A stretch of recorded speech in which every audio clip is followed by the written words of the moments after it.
আমজনতা মানে আমিনের আমজনতা এরকম করে বানাইছে। যখন আমরা আমজনগণ এবং এই আমজনগণকে সারা দেশে নিবন্ধনে হলো একটা ট্যাগ লাগাই বুঝছেন, এবং একটা সিস্টেমে আমজনগণকে বাইর করে নিয়ে গেল। আর আমাদের আমজনগণ দল ওই নাম স্কুল থেকে শুরু হয়েছে। একটা এখন আমি আপনাকে দেখা কিভাবে, হ্যাঁ ওরা এখানে সবাই অডিয়েন্সরা আছে, ভাইরা আছে, ওরা বলছে 100 উপজেলা আমাদের হলো পায় নাই, উপজেলা কমিটি পায় নাই। আমি তাদেরকে দেখাইছি আমাদের শুধুমাত্র 3 বিভাগে 75টা কমিটি, উনি আমাদের দলের কেউ না, উনি দেখছে, আমি দেখাইছি জেলা কমিটি নাই, আমি দেখাইছি 43টি জেলা কমিটি আছে। যাই হোক, ওরা যে দোষগুলো আপনার তুলে ধরছে এগুলো দিয়ে আবার আপনি চেষ্টা করেন, আমরা আপনাকে সমর্থন করি। আমি কালকে আপনি যেটা বললাম, আমি ডিবিসি টেলিভিশনে অলরেডি বলেছি, আপনি সংগ্রামে আছেন, রাস্তায় আছেন, আপনার দলকে দেওয়া উচিত। এবং রফিকুল আমিনের দলকে যে দিল সেটা আমি পছন্দ করি নাই, কারণ সেই ব্যক্তি নিজে একটা করাপ্টেড লোক, সে কোটি কোটি মানুষের সম্পদ নষ্ট করেছে, টাকা মেরে দিয়েছে। এই ধরনের লোকগুলো রাজনীতিতে যদি আসে তাহলে রাজনীতির জন্য তো ভয়াবহ, এবং এরা নিজেদের দুর্নীতি ঢাকার জন্য রাজনীতি করতে আসবে।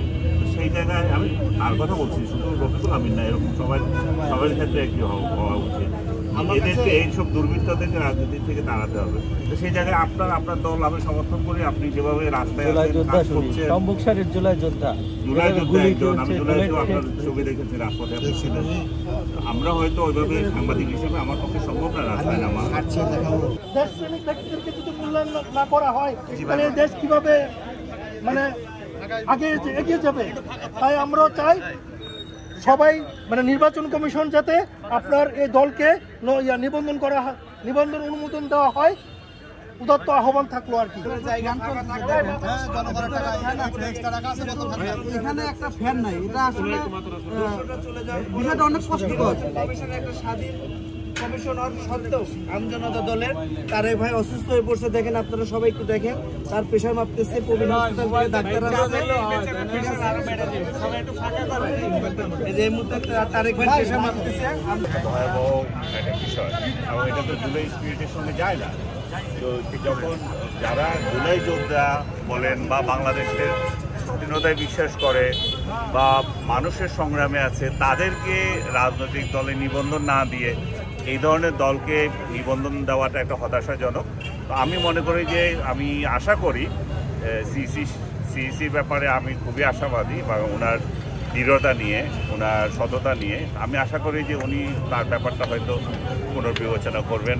এবং আমি এটাও আশা করি যে সে অনশন ভেঙে অন্তত তার দাবি নিয়ে এগিয়ে যাবেন। আমার অনশন তো আমি কোনোভাবেই পার্সোনালি সাপোর্ট করি না আর কি, নিজের স্বাস্থ্যকে ক্ষতি করে কোনো দাবি আদায়ের বিষয়টা। কিন্তু আমি এখানে যতটুকু জানলাম প্রায় 50 ঘন্টা সেভাবে আছে, অথচ নির্বাচন কমিশন থেকে কেউ কোনো প্রকার যোগাযোগ করতেছে না। বা একটা দেখেন উনি গরমে পেশানি হয়ে যাচ্ছে, বাট একটা ফ্যানের ব্যবস্থা করে দিচ্ছে। আমরা তো এটাই দেখছি যে এদেশে রাজনীতিটা বড় লোকদের হাতে চলে গেছে। বড় লোকরা যারা রাজনীতি করে, যাদের কাছে টাকা আছে, তাদের জন্য হয়তো ইলেকশন কমিশন পাত্তা দিচ্ছে, তারটা এই জন্যই দিচ্ছে না। আমি তো আগে বললাম, রফিকুল আমিনের মতো একটা লোক যার কোনো রাজনীতির কোনো নেই, সেই লোক, আমি রফিকুল আমিনের কথা বারবার বলছি এই জন্যই যে সে যেহেতু চিহ্নিত একজন জেল খাটা লোক, এরকম বিতর্কিত লোক, তো তারা যদি, আমি রফিকুল আমিনের সাথে আমার পার্সোনাল কোনো নেই, আমি চিনিও না, ওই ভদ্রের সাথে আমার পার্সোনালি কোনোদিন দেখা হয় নাই। আমি যেটা বলতে চাচ্ছি যে সেটা হচ্ছে যে উনি যেহেতু একজন চিহ্নিত জেল খাটা লোক, সে যদি একটা দল করতে পারে তাহলে তারেকের মতো নিবেদিত এবং জনবান্ধব লোকেরা কেন রাজনীতি করতে পারবে না? তাদের দলকে কেন নিবন্ধন দেওয়া হবে না? এটাই আর কি।